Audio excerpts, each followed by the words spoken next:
Hi dear students, I welcome you all again to Study Close. Recently, Supreme Court of India has notified law researcher examination. So you will be getting an opportunity to directly work with the Honorable Supreme Court judge, or even you can get an opportunity to work with the Honorable Chief Justice of India. Down the line यहाँ से experience लेके आप कहीं अच्छे NLU में या फिर कहीं हायर स्टडीज़ के लिए कैम्ब्रिज वगैरह भी जा सकते हो. रिकमेंडेशन मिल जाता है सुप्रीम कोर्ट जज का. और जुडिशल सर्विसेज या यूनियन यूपीएससी सर्विसेज या फिर किसी भी स्टेट प्रोविंशियल सर्विसेज में आप जाओ, या यानी PSU वगैरह, wherever you will be joining या हायर स्टडीज़ कर रहे हो, तो रिसर्च में इवन PhD LLM आपको काफ़ी ज़्यादा प्रेफरेंस मिलेगा इस एक्सपीरियंस के बाद. तो कई सारे स्टूडेंट्स पूछ रहे थे कि सर इसको ज्वाइन करने का बेनिफिट क्या है. एक तो स्टाइफंड भी ऑलमोस्ट जो इनिशियली कोई सिविल जज या कोई यूनियन ऑफिसर ज्वाइन करे UPSC क्लियर करके, तो समवेयर जितनी सैलरी देते हैं उतना तो यहाँ पे स्टाइफंड अब रेस कर दिया है. एप्लीकेशन लगाई थी 2017 दिसंबर में, because I have clear this exam twice.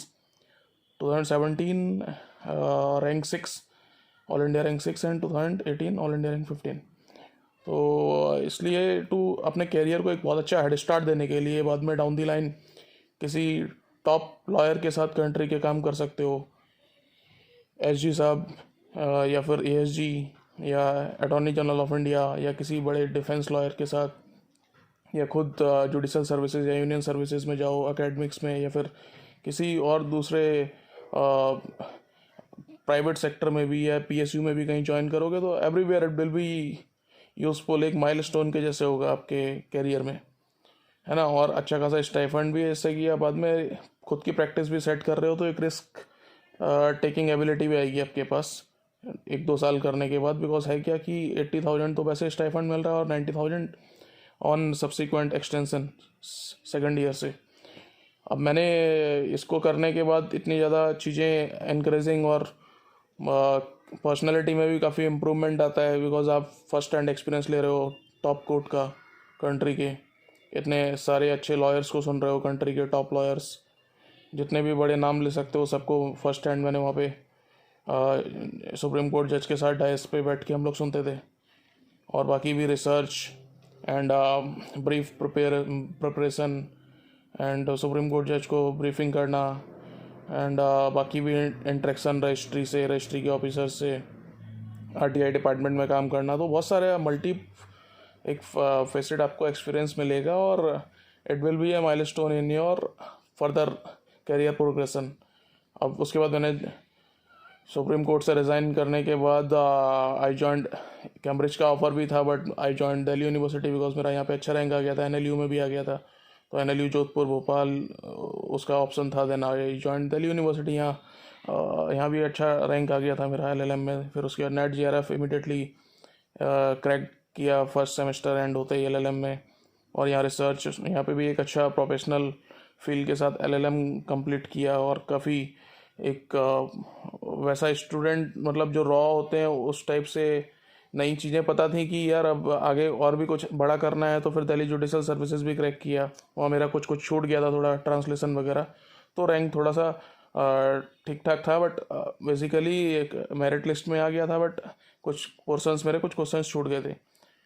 तो अच्छा हुआ, चलो छूट गए थे. बाद में फिर मैंने UPSC का एंट्रेंस आया तो उसको अच्छे से ले लिया कि यार इसमें टाइम अब थोड़ा वॉच लगा के रखनी है. तो यहाँ ऑल इंडिया रैंक 2 आ गया. तो अब अपना जुरिडिक्शन ऑल ओवर इंडिया है, like supreme court equivalent. Total इतने सारे ministry, high court, supreme court, इतना सारा ओवरऑल एडमिनिस्ट्रेटिव एक्सपीरियंस ये सब. और लीगल पे भी, जुडिशरी में भी, as a link between union of India and executive and union judiciary. तो काफ़ी अच्छा एक्सपीरियंस यहाँ भी है. तो इसलिए कीप ट्राइंग, जो होगा अच्छे के लिए, मतलब कुछ ना कुछ अच्छा अचीव करोगे. बट एक माइलस्टोन जो फर्स्ट स्टेप है, फोर्थ स्टेप, वो थोड़ा सा स्ट्रांग रखोगे तो उसके बाद चीज़ें रास्ते बनते चले जाएंगे.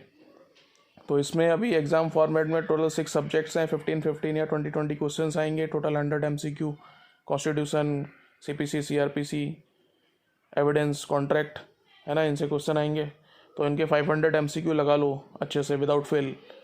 और बाकी ब्रीफ राइटिंग आएगी तो उसमें रिस्पोंडेंट का पहले पिटिशनर की 3-4 लाइन में एक्सप्लेन कर दो कि क्या केस लेके आया है एसएलपी में, फिर रिस्पोंडेंट का कर दो 3-4 लाइन में, फिर इम्प्यून्ड हाई कोर्ट जजमेंट क्या था, फिर उसके बाद कर लो कि इशूज़ क्या रेज किए हैं एसएलपी में, क्या grounds questions of law frame किए हैं, सब्सटेंटिव क्वेश्चन ऑफ लॉ जो बोलते हैं, एंड देन रिलीफ क्या प्रेयर में क्या रिलीफ मांगी है। तो इस टाइप से प्रिपरेशन करनी है।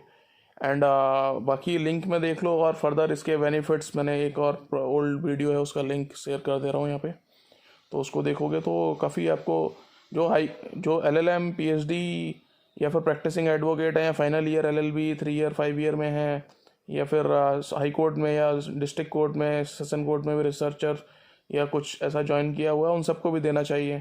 बिकॉज सुप्रीम कोर्ट का एक्सपीरियंस मतलब समझ रहे हो ना आप, उससे बेस्ट कुछ भी नहीं। उसके बाद you will be all together different personality.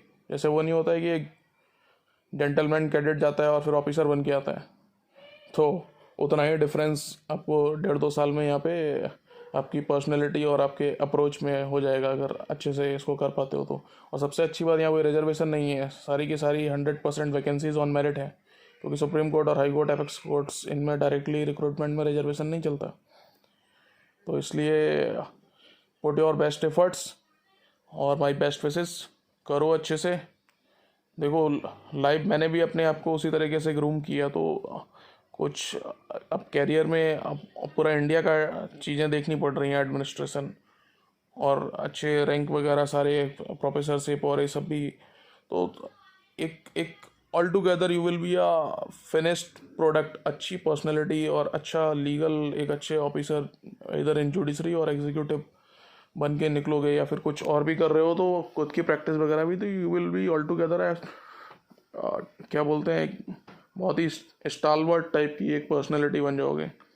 तो इसलिए, और ऊपर से फाइनेंशियल तो है ही इतना अच्छा, इतना इनिशियली कोई भी फॉर्म या कोई दूसरे जगह जाओ अगर कहीं, तो nobody will pay this much stipend. तो in every sense it will be highly encouraging और useful for your golden career down the lines. तो माई बेस्ट विशेस, करो अच्छे से इसको, और लिंक वाला भी चेक कर लेना एक बार, है ना। Thank you so much.